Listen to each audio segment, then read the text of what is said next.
Hi everyone, my name is Sunil and I've recently spent 7 months working as a support worker at Children's Care and St Mungo's, London's largest homelessness charity.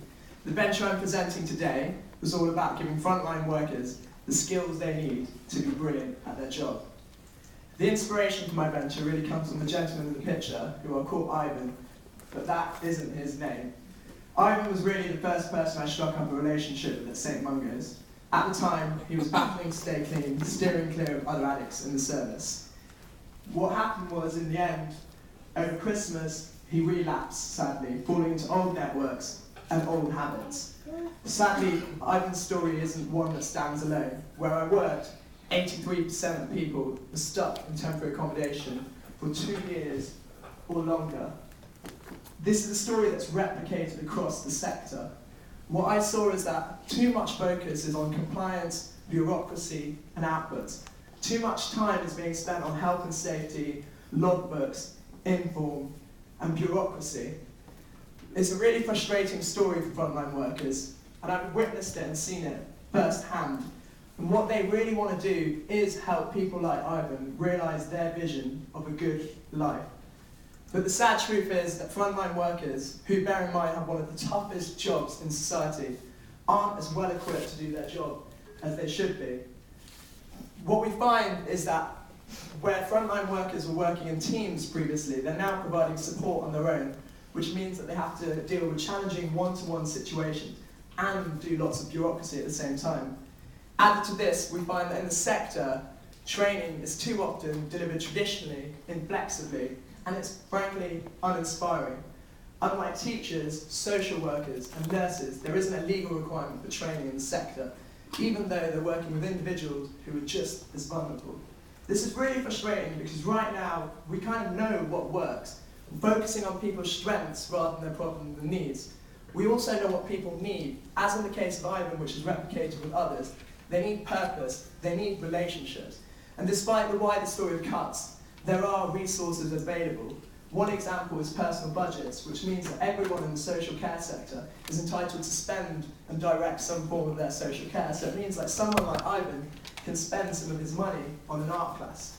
The larger picture here is the transition and the change of the role of frontline workers. It's going from one of delivery to a coordination of a diverse system. And what's happening right now is frontline workers aren't being sufficiently prepared for this change. So what's my solution? Using the best available learning content, A Good Life takes frontline workers on a journey to better their practice and in turn improve outcomes for the individuals they support. It's a digital platform that works over the course of 8 weeks.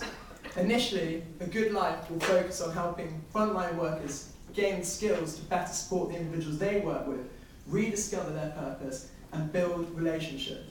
A Good Life offer focuses on 3 things. Firstly, giving frontline workers the digital skills they need to navigate what opportunities are available. Secondly, signposting and access to the best resources available. And finally, giving them access to a range of tools to better engage the individuals that they work with. So what does this typical learning journey look like in practice? It begins with an online assessment to gauge levels of skills and knowledge that frontline worker has, which in turn informs what content and resources are made available to them. It's crucial that this is made to be digestible as possible, and then to ensure that frontline workers are practicing what they've learned, there are fortnightly challenges. Progress is tracked and rewarded, and finally, peer-to-peer reflection is built into the model, both online and offline, which, as I mentioned earlier, lone working is reducing opportunities for. The market for training frontline workers in the UK, of which there are 25,000, is worth around 6 million, but this market is too often focused on traditional methods, often highly irrelevant, focused on the theoretical rather than the actual practice. It's often hard to understand. It hasn't necessarily been designed with the frontline worker in mind. And finally, it's inflexible. The sector is rife with away-day training formats, which, as you know, it's an information overload to listen to too many people over the course of one day.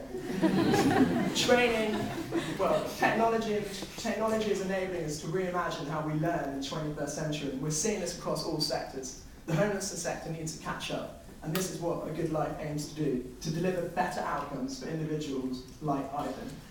Tonight, A Good Life is beginning its journey, so I'd appreciate any support you can offer to help me build my platform and deliver my pilot. And secondly, if you have any contacts in the homelessness sector or EdTech, they would be gratefully received. So thank you for taking the time to listen to me today.